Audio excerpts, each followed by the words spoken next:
Hello, ഇന്നിതാ waste തുണി വെച്ചിട്ടുള്ളൊരു അടിപൊളി ക്രാഫ്റ്റാണ് ചെയ്ത് കാണിക്കുന്നത്. വേസ്റ്റ് തുണി എന്ന് വെച്ച് കഴിഞ്ഞാൽ പഴയ തുണിയല്ല കേട്ടോ. നമ്മൾ ഈ തയ്യലിനൊക്കെ ഉപയോഗിച്ച് കഴിഞ്ഞതിന് ശേഷം ഇനി ഒന്നിനും ഉപയോഗിക്കില്ല എന്ന് പറഞ്ഞിട്ട് കളയുന്ന തുണികളില്ലേ, അങ്ങനെയുള്ള തുണികൾ വെച്ചിട്ടാണ് ഇന്നത്തെ ക്രാഫ്റ്റ് ചെയ്യുന്നത്. അപ്പോൾ ഞാനിതാ അതിന് വേണ്ടിയിട്ട് ഒരു കഷ്ണം തുണി എടുത്തിട്ടുണ്ട്. അപ്പോൾ അതിൻ്റെ നീളം വീതിയൊക്കെ നിങ്ങൾക്ക് ഇഷ്ടമുള്ള രീതിയിൽ ചെയ്തെടുക്കാവുന്നതാണ് കേട്ടോ. അപ്പോൾ ഞാനിതാ ഒരു നീളത്തിലൊരു കഷ്ണം ഇതാ ഇങ്ങനെ എടുത്തിട്ടുണ്ട്. ഇനി നമുക്ക് ഇതൊന്ന് തുന്നിയെടുക്കണം. അപ്പോൾ അതിന് വേണ്ടിയിട്ട് ഇതിൻ്റെ നല്ല ഭാഗമല്ലേ അത് ഉൾവശത്തോട്ട് വരുന്ന രീതിയിൽ ഒന്ന് മടക്കി കൊടുക്കുക. എന്നിട്ട് നമുക്കതൊന്ന് നീളത്തിലൊന്ന് തുന്നി കൊടുക്കുക കേട്ടോ. അപ്പോൾ ഈ ഒരു വർക്ക് ചെയ്തെടുക്കാൻ വേണ്ടിയിട്ട് നിങ്ങൾക്ക് തയ്യൽ മെഷീൻ്റെ ആവശ്യമൊന്നുമില്ല. സൂചി നൂലും വെച്ചിട്ട് നമുക്ക് കൈത്തുന്നി തന്നെ ചെയ്തെടുക്കാവുന്നതാണ്. അപ്പോൾ ഞാനിവിടെ റണ്ണിങ് സ്റ്റിച്ചാണ് ചെയ്തെടുക്കുന്നത്. ഇനി നിങ്ങൾക്ക് വേണമെങ്കിൽ സാധാ തുന്നണമാതിരി തുന്നിയെടുക്കുകയും ചെയ്യാം. അപ്പോൾ ഞാനിതാ ഈ ഓപ്പൺ ആയി കിടക്കുന്ന ഈ ഒരു ഭാഗത്തായിട്ടാണ് തുന്നി കൊടുക്കുന്നത്. തുന്നിയെടുക്കുന്ന സമയത്ത് അത് വളയാതെ കറക്റ്റായിട്ട് നീളത്തിൽ തന്നെ തുന്നിയെടുക്കാൻ വേണ്ടിയിട്ട് ശ്രദ്ധിച്ചാൽ മതിയാവും. അപ്പോൾ നിങ്ങളെൻ്റെ ചാനൽ ആദ്യമായിട്ടാണ് കാണുന്നതെങ്കിൽ ഒന്ന് സബ്സ്ക്രൈബ് ചെയ്യൂട്ടോ. അതുപോലെ തന്നെ ലൈക്ക് ചെയ്യാനും കമൻറ്റ് ചെയ്യാനും ഷെയർ ചെയ്യാനും മറക്കല്ലേ. വേസ്റ്റ് മെറ്റീരിയൽസ് വെച്ചിട്ട് ഞാൻ ഒരുപാട് ക്രാഫ്റ്റുകൾ എൻ്റെ ചാനൽ ചെയ്തിട്ടുണ്ട്. അപ്പോൾ കാണാത്തവരാരെങ്കിലും ഉണ്ടെങ്കിൽ അതൊക്കെ ഒന്ന് പോയി കണ്ടേക്കണം കേട്ടോ. അപ്പോൾ ഞാനിതാ മുഴുവനായിട്ട് തന്നെ തുന്നി എടുത്തിട്ടുണ്ട്. ഇനി നമുക്കിത് പുറം ഭാഗമാണല്ലോ ഇത്.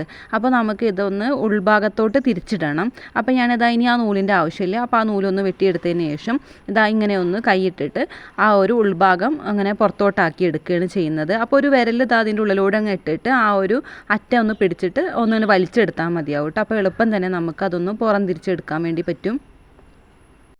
ഇനി നിങ്ങൾക്ക് ഇതിൻ്റെ കറക്റ്റ് അളവ് കിട്ടണം എന്നുണ്ടെങ്കിൽ ഒന്ന് കമൻറ്റ് ചെയ്താൽ മതി, ഞാനത് അളവ് പറഞ്ഞു തരാം കേട്ടോ. അപ്പോൾ ഞാനിപ്പോൾ ഇതാ എടുത്തതിൻ്റെ നീളം ഇച്ചിരി കൂടുതലായിട്ട് എനിക്ക് തോന്നി. അപ്പോൾ എനിക്ക് അത്രയും നീളം ആവശ്യമില്ല കേട്ടോ. അപ്പോൾ അതുകൊണ്ട് ഞാനിതാ പകുതി ഒന്ന് വെട്ടി മാറ്റിയിട്ടുണ്ട്. അപ്പോൾ ഇനി ഇതാ തുന്നിയ ഭാഗമില്ലേ, അത് ആ നടുവിൽ വരുന്ന രീതിയിൽ വേണം നമുക്ക് ഇതൊന്ന് മടക്കിയെടുക്കാൻ വേണ്ടിയിട്ട്. അപ്പോൾ ഞാനിതാ അങ്ങനെ ഒന്ന് മടക്കിയെടുക്കുന്നുണ്ട്. അപ്പോൾ ആ തുല്യ അളവിൽ, അതായത് ആ സെൻറ്റർ ഭാഗത്ത് ഓരോ തലപ്പ് വരുന്ന രീതിയിലാണ് ആ ഒരു ഇത് മടക്കിയെടുക്കേണ്ടത്. ഇനി നമുക്കിതാ ആ ഒരു അറ്റത്തു നിന്ന് അടുത്ത അറ്റത്തോട്ട് നമുക്ക് ഒന്ന് റണ്ണിങ് സ്റ്റിച്ച് ഒന്ന് ചെയ്തെടുക്കണം. തുന്നിയെടുക്കുന്ന സമയത്ത് കറക്റ്റ് സെൻറ്റർ ഭാഗത്ത് തന്നെ വരാൻ വേണ്ടിയിട്ട് ശ്രദ്ധിക്കണം. അതിനുശേഷം ഇതാ അങ്ങനെ ഒന്ന് പിടിച്ച് ആ ഒരു തുണി ഒന്ന് താഴത്തോട്ടൊന്ന് വലിച്ചാൽ മതി. അതിനുശേഷം നമ്മുടെ ആ ബാക്കി വരുന്ന നൂലിൽ അത് വെച്ചിട്ട് ഇതാ അങ്ങനെ ഒന്ന് സെൻറ്ററിൽ ഇങ്ങനെ ഒന്ന് ചുറ്റിയിട്ട് കെട്ടി കൊടുക്കുക. അപ്പോൾ നന്നായിട്ട് ടൈറ്റാക്കി വേണം പിടിച്ചിട്ട് ചെയ്യാൻ വേണ്ടിയിട്ട്. അപ്പോൾ അത് അഴിഞ്ഞു പോരാത്ത രീതിയിൽ ഇതാ 2-3 കെട്ടിട്ടിട്ട് നന്നായിട്ടൊന്ന് തുന്നിയെടുക്കുന്നുണ്ട്. അതിനുശേഷം ആ ഒരു നൂല് നമുക്ക് അവിടെ നിന്ന് വെട്ടി മാറ്റാം കേട്ടോ.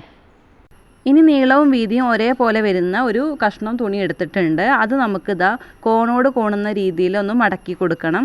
അപ്പോൾ നല്ല ഭാഗം ഉള്ളിലോട്ട് വരുന്ന രീതിയിലാണ് ഇതൊന്ന് മടക്കി എടുക്കേണ്ടത്. ഇനി നമുക്കിതൊന്ന് തയ്ച്ചെടുക്കണം. അപ്പോൾ തയ്ക്കാൻ വേണ്ടിയിട്ട് ആ ഒരു 2 സൈഡാണ്, ആ കോണ് വരുന്ന 2 സൈഡിൽ ഈ ഒരു സൈഡും പിന്നെ അതാ അപ്പുറത്തെ ഈ ഒരു സൈഡുമാണ് നമുക്ക് തുന്നിയെടുക്കേണ്ടത്. അപ്പോൾ അത് മുഴുവനായിട്ട് തുന്നിയെടുക്കരുത് കേട്ടോ.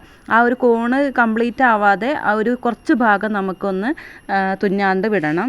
അപ്പോൾ ഒരു 1/4 ഇഞ്ചോളം മാത്രം തുന്നാണ്ട് വിട്ടാൽ മതി കേട്ടോ. അപ്പം നമുക്ക് 2 ഭാഗം ഇതുപോലെ തന്നെ ഒന്ന് തുന്നിയെടുക്കാം.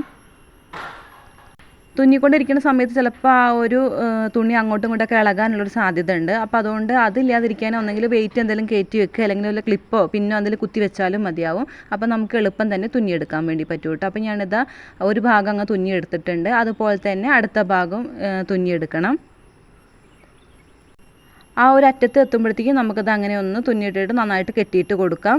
ഇനി നമുക്കിതാ എന്താണെന്നറിയാം, ആ തുന്നാത്ത ആ ഒരു ഭാഗമില്ലേ, അതിന് ഹോള് വരില്ലേ, അതിൻ്റെ ഉള്ളിലൂടെ ആ ഒരു നല്ല ഭാഗം പുറത്തോട്ടാക്കുന്ന. അപ്പോൾ അതങ്ങനെ ഒന്ന് 2 സൈഡും ഇങ്ങനെ ഒന്ന് പിടിച്ച് വലിച്ചാൽ മതി കേട്ടോ. അപ്പോൾ കറക്റ്റായിട്ട് തന്നെ ആ ഒരു ഉൾവശം നമുക്ക് പുറത്തോട്ടാക്കി എടുക്കാൻ വേണ്ടി പറ്റും. പിന്നെ അതിൻ്റെ ആ ഒരു കോണൊക്കെ ഒന്ന് കറക്റ്റാക്കിയിട്ട് എടുക്കാം.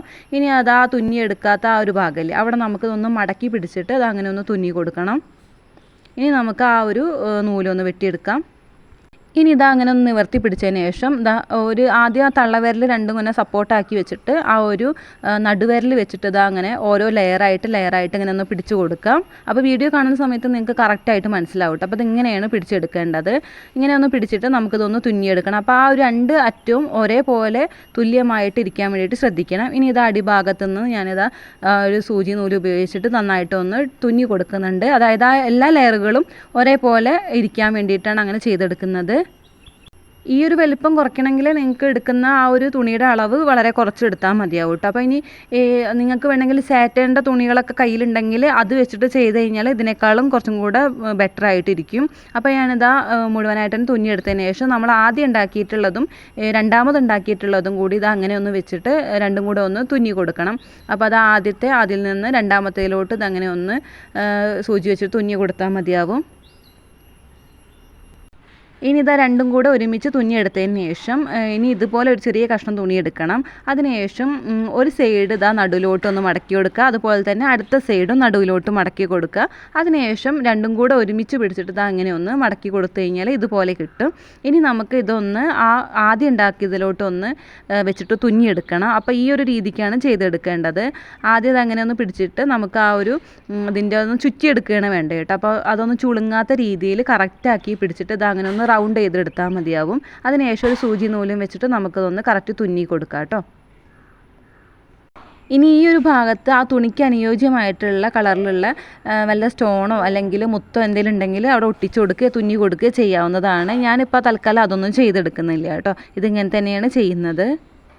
ഇങ്ങനെയുള്ള ഐറ്റത്തിനൊക്കെ നമ്മൾ ഫാൻസി കടകളിൽ അത്യാവശ്യം നല്ല പൈസ കൊടുത്തിട്ടാണ് മേടിക്കുന്നുണ്ടാവുക. അപ്പോൾ നമ്മൾ കളയാൻ വെച്ചിരിക്കുന്ന ഇങ്ങനെയുള്ള ബാക്കി വരുന്ന തുണികളൊക്കെ ഉണ്ടെങ്കിൽ ഇത് ചെയ്തെടുക്കാവുന്നതാണ്. അപ്പോൾ ഞാനിതാ ഇങ്ങനെയുള്ളൊരു ക്ലിപ്പാണ് ഇതിലൊന്ന് ഫിറ്റ് ചെയ്ത് കൊടുക്കാൻ വേണ്ടി പോകുന്നത്. നമ്മുടെ നോർമലായിട്ടുള്ള ക്ലിപ്പുകളില്ലേ അത് ഇതുപോലെ തന്നെ ഒന്ന് ചെയ്തെടുത്താലും മതിയാവും. ഇനിയിപ്പോൾ ക്ലിപ്പ് താല്പര്യമില്ലാത്തവർക്ക് വേണമെങ്കിൽ ഇത് സ്ക്രഞ്ചീസിൻ്റെ കൂടെ ഒന്ന് തുന്നി പിടിപ്പിച്ചെടുത്താലും മതിയാവും. അപ്പോൾ സ്ക്രഞ്ചീസ് ഉണ്ടാക്കുന്ന രീതി എങ്ങനെയാണെന്നുള്ളത് ഞാൻ എൻ്റെ ഒരു വീഡിയോയിൽ ഇട്ടിട്ടുണ്ട്. അപ്പോൾ കാണാത്തവരുണ്ടെങ്കിൽ അതൊന്ന് പോയി കണ്ടേക്കണം കേട്ടോ. അപ്പോൾ അതാ അവസാനം നമ്മുടെ ഇതൊന്ന് ഇവിടെ റെഡി ആയിട്ടുണ്ട്. ഇനി ഇത്രയും നീളം വീതി ആവശ്യമില്ലാത്തവർക്ക് ആ ഒരു അളവ് കുറച്ചിട്ട് ഇതാ ഈ ഒരു വലിപ്പത്തിലും ചെയ്തെടുക്കാവുന്നതാണ് കേട്ടോ. അപ്പോൾ ഇത് ഞാൻ എൻ്റെ തലയിൽ വെച്ചിട്ട് ഇതാ കാണിച്ചു തരികയാണ് നിങ്ങൾക്ക്. അപ്പോൾ ഈ ഒരു രീതിയിലായിരിക്കും തലയിൽ കിടക്കുന്നുണ്ടാവുക. അപ്പോൾ അതിൻ്റെ ആ ഒരു നീളം കൂട്ടണമെങ്കിൽ നീളം കൂട്ടിയെടുക്കാവുന്നതാണ്. അപ്പോൾ നിങ്ങൾക്ക് ഈ ഒരു വീഡിയോ ഇഷ്ടമായിട്ടുണ്ടെന്നാണ് ഞാൻ കരുതുന്നത്. നിങ്ങൾക്ക് ഇഷ്ടമായിട്ടുണ്ടെങ്കിൽ എന്തായിട്ടും ഇത് ലൈക്ക് ചെയ്യണം. അതുപോലെ തന്നെ നിങ്ങളുടെ കൂട്ടുകാർക്കൊന്ന് ഷെയർ ചെയ്ത് കൊടുക്കണം. അപ്പോൾ അടുത്ത വീഡിയോയുമായിട്ട് കാണാം.